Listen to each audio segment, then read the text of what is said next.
Gen V Season 2 is already turning into one of the darkest and most unpredictable chapters in The Boys universe. From the very first episode, the writers made it clear that Gen V Season 2 wasn't going to waste time easing us back in. Right away, the story shifted into darker territory with Murray at the center. Murray's journey has already gone from survival to something far more dangerous, temptation. And the person pulling those strings is none other than Dean Cypher. Cypher's presence changes the entire energy of the season. He's calm, sharp, and unsettling, like he knows exactly where every piece of the puzzle goes. His obsession with Murray feels personal, and it's no coincidence that the season opens with him demanding she be found. What makes it even more chilling is the fact that Cypher has ties to Project Odessa, the failed experiment from 1967 that left Murray as the only surviving subject. That history connects them in ways Murray can't escape, no matter how badly she wants to. But Murray's priorities don't align with what Cypher wants. She's not focused on being the ultimate weapon or the strongest soup. Her entire motivation is finding her sister Annabeth, who vanished after living briefly with their Aunt Pam. That's where things get complicated. There are already two possible outcomes being teased. Either Annabeth has been taken by Vought and Godolkin to be used in the new phase of Project Odessa, or she's being kept locked away by Cypher himself. The hints about Cypher's private vault make that second option even harder to ignore. Imagine the control he could have if he dangled Annabeth's life over Murray. It would be the ultimate way to break her down and mold her into exactly what he wants. And considering Murray's darker turn this season, it doesn't feel impossible. We've already seen glimpses of that darker side. In episode 2, when Kate was lying on the ground, injured and barely clinging to life, Murray simply walked away. That moment hit hard because it showed how much she's changed since season 1. The bright-eyed girl who wanted to do the right thing has been replaced by someone who's learning to shut down her empathy when it's convenient. Even her look has shifted, the darker clothing, the colder attitude, all signs that Cypher's influence is creeping in, even if she doesn't want to admit it.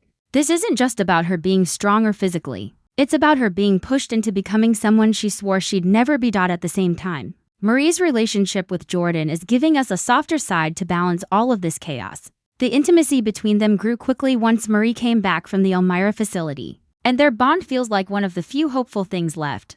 Jordan admitted their fear wasn't about anger toward Murray but about losing her, and Murray didn't hold back, confessing she loved Jordan. That moment was a rare piece of light in an otherwise dark season. But even that is fragile because Jordan's choices have already placed them in a dangerous position. By standing on stage and speaking the truth about the Starlighters being framed, Jordan didn't just challenge Godolkin, they challenged the system itself. That kind of honesty might honor Andre's memory, but it's also painting a huge target on their back. And now that Murray is caught between Cypher's grip and her love for Jordan, her loyalty is going to be tested harder than ever. This brings us to Kate, who feels like Murray's direct opposite right now. Kate's been manipulated, broken, and stripped of her powers, leaving her in a place where she doesn't even recognize herself anymore. She's haunted by Andre's death and weighed down by the atrocities she carried out as Homelander's assistant. The prosthetic arm, the scar on her head, the empty reflection in the mirror, all of it screams that Kate is unraveling. But what makes her dangerous isn't her weakness. It's the fact that Kate is starting to realize just how much she's lost, and how disposable Cypher sees her. When Cypher told her she was no better than a human without her powers, it cut deep. That kind of humiliation doesn't fade, and it feels like the seed for revenge is already planted. Kate might not have the strength right now, but once she claws her way back, she could be the wild card no one's expecting. And while Murray and Kate are circling each other like opposite forces, Emma is on her own mission fueled by grief. Andre's death shattered her, and in her eyes, Kate and Sam are partly to blame. That's why she didn't hesitate to leave Kate behind. But instead of crumbling, Emma's channeling her pain into action. Her alliance with Polarity has already revealed disturbing truths about Godolkin's history, including the extremist roots of Thomas Godolkin himself. That discovery isn't just world building. It's a crack in the foundation of everything the university stands for. If Emma and Polarity can expose those secrets, it could destroy Godolkin's reputation completely. And with Harper by her side, a Starlighter who can mimic any soup's powers for 60 seconds, Emma finally has a partner who can help her escalate things. The plan isn't just to cause trouble anymore. It's to bring the whole system crashing down. What ties all of this together is Cypher. His presence looms over every storyline. He's manipulating Kate, tempting Murray, aligning with Homelander, and preparing for a future where humans are seen as the enemy. His speech about humans outnumbering soups 10 million to 1 was terrifying, because it revealed his true perspective.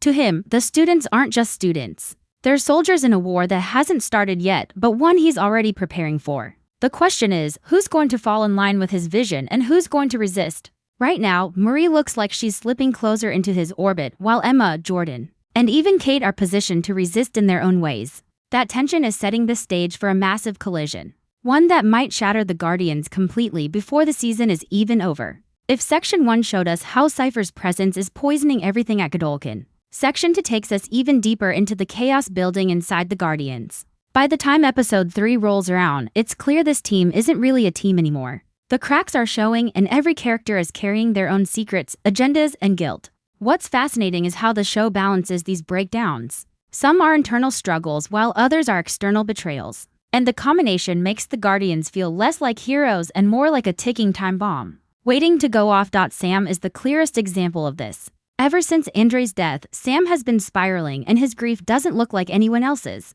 He's always been unstable, haunted by trauma from the woods and the manipulations of people like Shetty. But now, with Andre gone, it feels like the little balance he had has collapsed completely. His loyalty to Murray used to ground him, but with Murray pulling further away and falling deeper under Cypher's influence, Sam's loneliness is making him volatile. He lashes out unpredictably, and you can see the paranoia setting in. He questions everyone's motives, even the people who have risked everything to stand beside him. The chilling part is that Sam has always been dangerous. His strength is brutal and unrestrained, but now his mind is fractured, which makes him nearly impossible to control. The Guardians may still consider him part of the team, but you can feel the distance growing, and sooner or later, that's going to explode in their faces. Then there's Jordan, who in a way is facing the exact opposite problem. While Sam feels like he has no one left, Jordan feels the crushing weight of being the voice of truth. Their speech exposing the Starlighter cover-up was powerful, but it's already making waves that Jordan can't control. The public attention is growing, and not in a way that protects them. Godolkin and Vought thrive on controlling narratives, and Jordan's honesty is something they can't afford to let spread. That means every word Jordan speaks now is a threat, not just to the university, but to the bigger machinery behind Vought itself. What's heartbreaking is that Jordan's courage comes from a good place, honoring Andre and standing against injustice, but in this world, doing the right thing rarely ends well. And with Murray being pulled into Cypher's world, Jordan is more isolated than they realize. Love or not, Cypher knows how to use that gap to his advantage. Kate's role in episodes 3 and 4 also gives us some of the most uncomfortable, yet compelling, moments of the season. Stripped of her powers, broken in spirit, and reminded daily of her weakness, Kate is like a ghost haunting the halls of Godolkin. But instead of fading away, she's starting to see through the lies she used to help spread. Cypher may have humiliated her, but that humiliation is sharpening her anger. The flashbacks to her time as Homelander's assistant are brutal, showing just how much blood is already on her hands. She's not just guilty. She's tormented by the realization that she was a weapon used to manipulate and destroy. Yet at the same time, she's no longer blind to Cypher's manipulations. The scar on her head isn't just a physical wound. It's a symbol of how deep Cypher has cut into her identity. And while right now she seems fragile, the show is planting seeds for her to rise again, and when she does, she won't be the same Kate we knew in Season 1, she'll be something else. Something Cypher might regret creating. Emma's storyline continues to mirror Kate's, but with a completely different outcome. While Kate is drowning in guilt, Emma is burning with purpose. Her grief over Andre isn't slowing her down. It's fueling her mission to take Godolkin apart from the inside. The partnership with Polarity is dangerous but necessary, and the discovery of Thomas Godolkin's extremist past changes everything. It paints the entire institution as rotten from its very foundation, built not on education but on control, manipulation, and fear. That revelation alone could destroy Godolkin if it ever went public. But the fact that Emma is the one carrying this knowledge is important. She's been underestimated her whole life, even by her own friends, but now she holds a weapon that could be more powerful than any physical strength. And with Harper backing her, Emma has the confidence and support she needs to keep pushing forward. The question is whether she can survive long enough to use that truth. Harper herself deserves attention, because she's one of the most unpredictable new forces in the story. As a Starlighter, her power to mimic abilities for 60 seconds might sound limited, but in practice, it's terrifying. 60 seconds is long enough to change the outcome of any fight. And Harper's presence in Emma's orbit gives the Guardians a potential advantage they don't even realize they have. But it's not just about powers. Harper has a loyalty to Emma that feels genuine. And in a season filled with lies, betrayal, and manipulation, That loyalty could be the one thing that tips the scales. At the same time, it makes Emma vulnerable. Because if Cypher or Vought discovers Harper's true potential, she'll instantly become a target, and while all of these storylines are unfolding, Cypher is weaving his threads through each of them like a spider in the center of its web. His ideology about humans outnumbering Supes wasn't just a passing thought, it's his mission. He's preparing for a war, and he sees Godolkin as the breeding ground for his army. The Guardians, whether they realize it or not, are being shaped as weapons in his grand design. That's what makes every choice they make so suspenseful. Will Marie slip deeper into his influence? Will Jordan's honesty get them silenced? Will Kate rise in anger against him? Will Emma succeed in exposing the truth before Cypher shuts her down? Each storyline is building pressure, and by the end of episode 4, that pressure is about to burst wide open. By episode 3 and especially episode 4, the stakes shift from personal drama to something way bigger. A war for control over the future of Supes. And right at the center of it all is Cypher. What makes him so terrifying isn't just his calm authority or his ties to Project Odessa. It's the way he plays everyone like pieces on a chessboard. He doesn't have to throw punches to be the most dangerous man in the room. His power comes from knowledge, manipulation, and timing. And right now, he's setting up moves that the Guardians are too distracted to see coming. Marie's storyline is the clearest example. Every episode so far is peeling away more of her innocence and replacing it with Cypher's influence. That moment where she left Kate on the ground, helpless, wasn't just character development. It was a warning. Cypher's temptation is working, and Marie's morality is starting to bend. And yet, it's not just Cypher's manipulation driving her. It's her obsession with Annabeth.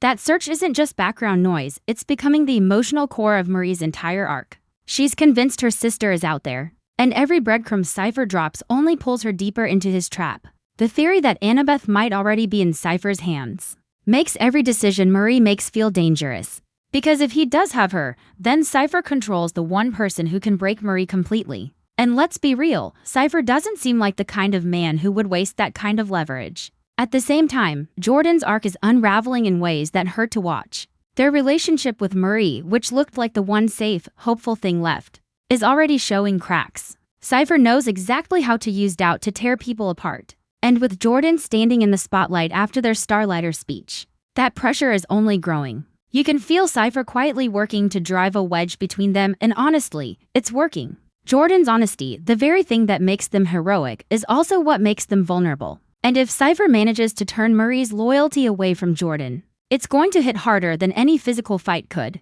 Their love story, which should be an anchor, might end up being another weapon in Cypher's arsenal. Then there's Sam. His presence in episodes 3 and 4 is proof that chaos doesn't always come from the enemy. Sometimes it comes from within. Sam's paranoia and grief are tearing at the Guardians' already fragile unity. One second he's calm, the next he's violent. And the unpredictability makes him dangerous to everyone, including his own allies. What's worse is that Cypher doesn't even have to manipulate Sam directly. Sam is already cracking on his own, and all Cypher has to do is stand back and let it happen. That unpredictability is like a loaded gun in the middle of the Guardians, and eventually, someone is going to pull the trigger. Kate, meanwhile, is being set up as the season's dark wildcard.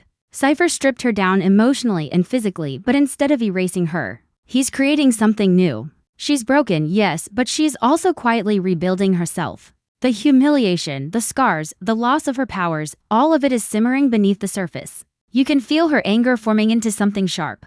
And it's only a matter of time before she stops being Cypher's disposable pawn and starts becoming his biggest threat.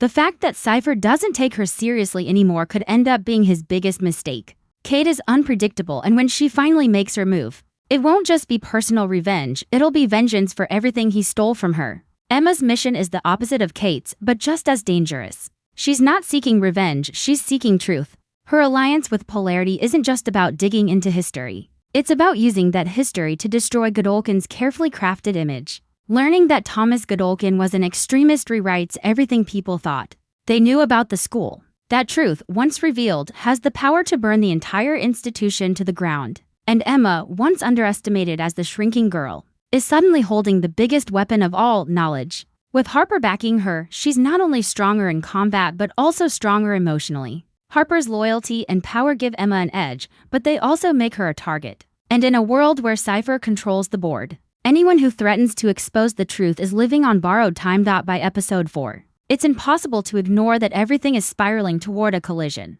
Cypher is tightening his grip, Murray is slipping further into his orbit, Sam is unraveling, Jordan is standing on dangerous ground. Kate is silently plotting, and Emma is pushing closer to exposing Godolkin's darkest secrets. None of them are truly safe, and none of them are truly united. The Guardians are supposed to stand together, but right now, they look more like enemies waiting for the right spark to tear each other apart. And with Cypher feeding the flames from the shadows, you just know that spark is coming.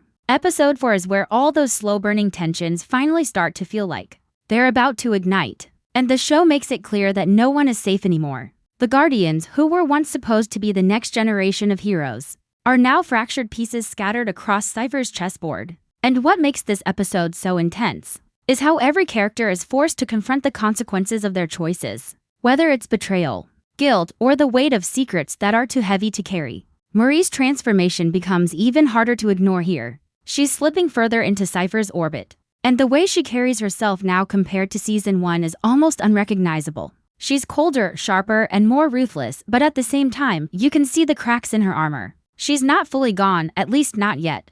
That lingering humanity shows in the way she still clings to the idea of saving Annabeth. But the deeper Cypher pulls her into his vision, the more twisted that goal becomes. If Annabeth really is in Cypher's control, then Marie isn't just fighting for her sister's freedom. She's fighting to hold onto her own soul. And every time she compromises her morals, you can feel Cypher winning. Jordan, on the other hand, is drowning in the fallout of their own bravery. That speech about the Starlighters was a bold stand against corruption, but now, the consequences are coming fast. Vought doesn't let narrative slip away, and Jordan's honesty is a direct threat to the system. Already, you can see how the pressure is isolating them, pushing them further from Marie, further from the team, and further into Cypher's crosshairs. Their relationship with Marie, which once looked unshakable, now feels fragile. And in this world, fragile relationships don't survive long. The heartbreaking part is that Jordan's intentions are pure. They're trying to honor Andre, to protect the truth, but purity doesn't matter when the people in power are determined to silence you. Sam continues to spiral in a way that makes him both tragic and terrifying. His paranoia is worse than ever, and his anger lashes out in ways that feel almost uncontrollable. You can see how the trauma of his past, combined with the loss of Andre, has left him completely unmoored. Sam doesn't trust anyone, not even the people trying to stand by him. And that makes him unpredictable, which in a group as unstable as the Guardians is a dangerous combination. Every outburst, every violent slip pushes the group closer to collapse. And what makes it even scarier is that Cypher doesn't even need to manipulate Sam. He's unraveling all on his own. And that chaos is exactly what Cypher thrives on. Kate's descent, meanwhile, takes a more chilling turn. The scars on her head and her missing powers are constant reminders of her humiliation. But instead of breaking her completely, they're reshaping her. Kate is dangerous because she's starting to realize how disposable Cypher sees her. And that realization is fueling a quiet, simmering rage. Her flashbacks to Homelander's cruelty remind us of how far she's fallen. But they also serve as a brutal wake-up call. Kate isn't just haunted anymore, she's angry. And when she finally decides to strike back, it's not going to be subtle. The show is clearly setting her up as the wild card, the one person Cypher is underestimating. And that's what makes her arc so suspenseful. Because when she flips, it's not going to be predictable, and it's not going to be clean. Emma, fueled by grief and a burning sense of justice, is inching closer to exposing the truth about Godolkin. The extremist roots of Thomas Godolkin aren't just history lessons. They're explosive revelations that could destroy the entire foundation of the university. Emma's alliance with Polarity is giving her the resources to dig deeper. And Harper's loyalty makes her feel unstoppable. But the danger is clear. Cypher knows how dangerous truth can be. And if Emma gets too close to exposing him, she'll become target number one. What makes her so compelling this season is that she's no longer the underestimated outsider. She's becoming a leader, someone with a mission that goes beyond revenge. But in a world built on lies, exposing the truth is the most dangerous thing you can do. By the end of episode 4, the Guardians are no longer a united front. They're a group of broken individuals circling around Cypher's growing influence. Marie is slipping away from the team, Jordan is being crushed under the weight of honesty. Sam is spiraling into chaos, Kate is quietly plotting revenge, and Emma is charging headfirst into danger. All while Cypher stands in the shadows, pulling the strings, shaping the future, and preparing for a war that only he seems to fully understand. And the scariest part? It feels like he's already winning. By now it's obvious Gen V Season 2 isn't just telling us a story about young soups. It's building a bigger war. One that connects straight into the boys. Episodes 1 through 4 are all about planting those seeds. And the way it's being done is nothing short of chilling. Every character is being tested, every bond is being pulled apart, and every choice is being twisted into something Cypher can use for his own plan. And the deeper we go, the clearer it gets. This isn't about heroes versus villains anymore. It's about survival in a world where even the people you trust the most can become your enemy overnight. Cypher's long game becomes even scarier when you look at how carefully he's positioning himself. He's not trying to inspire loyalty through love or trust, he's building it through fear, desperation, and control. Take Murray, for example. She's already showing signs of shifting into something darker. But it's not just because she's changing as a person. It's because Cypher knows how to exploit her biggest weakness, her love for Annabeth. That's the card he keeps close to his chest, and whether Annabeth is alive, hidden, or already under his control, the threat of losing her forever is enough to bend Marie's will. That's how Cypher wins, not with brute force, but with the kind of psychological warfare that makes you break yourself. And that's the same strategy he's using on Kate, though in a different way. By humiliating her, stripping her of her powers, and reducing her to what he called no better than a human, Cypher has planted the seed of rage. He doesn't see her as a threat anymore, but that's exactly why she's becoming one. Kate's pain is evolving into something dangerous, and you can already sense she's going to flip the script on Cypher when he least expects it. The difference between Murray and Kate right now is striking. Murray is being pulled closer into Cypher's grip, while Kate is clawing her way out of it, even if it destroys her. Two paths, same enemy. And when they collide, it's going to be explosive. Jordan, meanwhile, is stuck carrying the burden of honesty in a world that punishes truth. Their speech about the Starlighters was brave, but the fallout is like a weight crushing them from all sides. They're losing allies, they're losing ground with Murray, and they're putting themselves on Vought's radar in the worst way. What hurts most is that Jordan's honesty comes from a place of love, love for Andre's memory, love for Murray, love for what's right. But in the twisted reality of Godolkin, love and honesty don't save you. They make you a target, and you can feel Cypher circling, waiting for the perfect moment to use Jordan's isolation against them. The cracks in their relationship with Murray aren't just personal drama. They're the exact weakness Cypher needs to finally pull Murray away for good. Sam's descent adds another dangerous layer to all of this. His grief, paranoia, and volatility are breaking the Guardians from the inside out. He doesn't trust anyone, not even himself, and that makes him unpredictable. In a team already on the edge, Sam is like a live grenade just waiting to go off. And the heartbreaking part is that beneath all that chaos is still the boy who wanted to be loved, who wanted to belong. But Cypher doesn't care about the broken pieces of Sam's humanity. He cares about the chaos he brings. Because the more unstable Sam gets, the more divided the Guardians become. And the easier it is for Cypher to control the outcome. Emma and Harper, on the other hand, are becoming the unexpected bright spot in all this darkness. But even that light feels fragile. Their alliance, their growing closeness, and their shared mission to expose Godolkin's rotten history are powerful. But they're also dangerous. Knowledge has always been more threatening than brute strength in this universe. And Emma is walking around with a truth that could blow the entire system wide open. Harper's power to mimic any ability for 60 seconds makes her a deadly partner. But it also paints a target on her back. And with Cypher watching from the shadows, it's only a matter of time before he tries to cut them down before they can speak. By the end of episode 4, the Guardians don't feel like a team anymore. They feel like scattered soldiers caught in Cypher's web, each fighting their own battles, each sinking deeper into his game. Murray is slipping, Jordan is breaking, Sam is spiraling, Kate is plotting, and Emma is digging.